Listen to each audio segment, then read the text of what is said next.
कन्नौज के निवासी हैं पवन कुमार मिश्रा। इनके भाई आदित्य कुमार मिश्रा और पिताजी का नाम श्री राज कुमार मिश्रा, जिनका मेरे साथ 8-9 साल से हर तरह से देखिए, इन्होंने मुझे शादी के झांसे में रखा, 9 साल धोखा दिया मुझे। और जब मेरे पिताजी खत्म हो गए तो उन्होंने शादी करने से भी इनकार कर दिया। प्यार और इश्क का बस इतना ही फसाना है, ये आग का दरिया है और डूब कर जाना है। जी हाँ, कुछ ऐसा ही मामला यूपी के कन्नौज जिले में देखने को मिला। यहाँ एक प्रेमिका ने बारात में पहुंचकर अपनी प्रेमी की शादी रुकवा दी।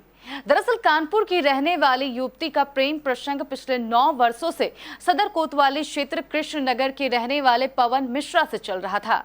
प्यार परवान पर चढ़ा और दोनों ने साथ जीने मरने की कस्में खा ली।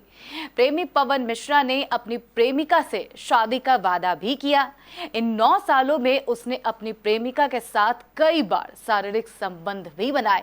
इतना ही नहीं, प्रेमी पवन मिश्रा ने शादी के बाद अपनी प्रेमिका को खुश रखने के एवज में व्यापार के नाम पर प्रेमिका के पिता से 5 लाख रुपए भी ले लिए।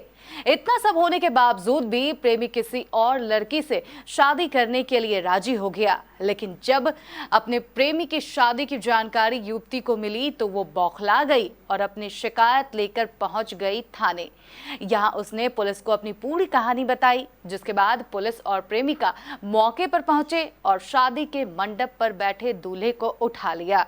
जिस दूल्हे के गले में शादी की वरमाला होनी थी, उसके हाथों में हथकड़ी लगाकर पुलिस उसे थाने ले आई।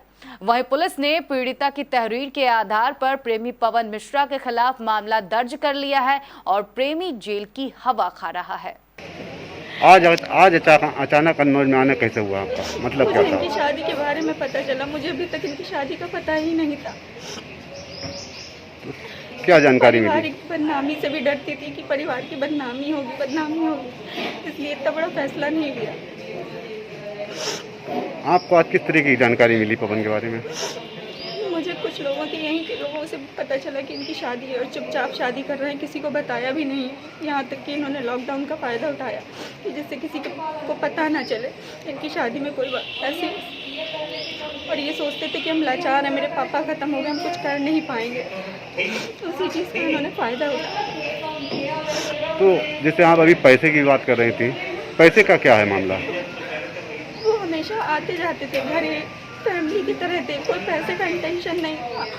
मेरे पापा घर जैसे दे देते थे उनको, कभी पैसे की तो बात आई नहीं। हमारी शादी इतने अच्छे संबंध थे कि सोचा नहीं था ये लड़का ऐसा करेगा कभी। तो आपने कितना पैसा दिया आपके पिताजी ने? 5 लाख तो मेरी जानकारी में, बाकी उसकी मेरी जानकारी नहीं। मेरे पापा तो बहुत कुछ करना चाहते थे इनके लिए। पर अभी आप कोतवाली में आई तो कोतवाल साहब ने क्या आश्वासन दिया? आपकी मदद करने के लिए कुछ बोला? मैं एसपी सर का बहुत बहुत धन्यवाद कहना चाहूँगी, जिन्होंने तुरंत एक्शन लिया। मैंने उन्हें सुबह फ़ोन करके बात बताई थी, उन्होंने इंस्टेंट बिल्कुल भी देर नहीं लगाई, उन्होंने तुरंत एक्शन लिया। या तो लड़के से शादी करवाओ या तो उसको जेल भेजो। मैं एसपी सर का बहुत बहुत आभार प्रकट करना चाहती हूँ। शादी तो जिस व्यक्ति ने मुझे मरने के लिए नहीं सोचा, उससे अब शादी करके क्या फ़ायदा। और लड़का भी अब शादी, लड़के के घर वाले भी मुझे कभी अपनाएंगे।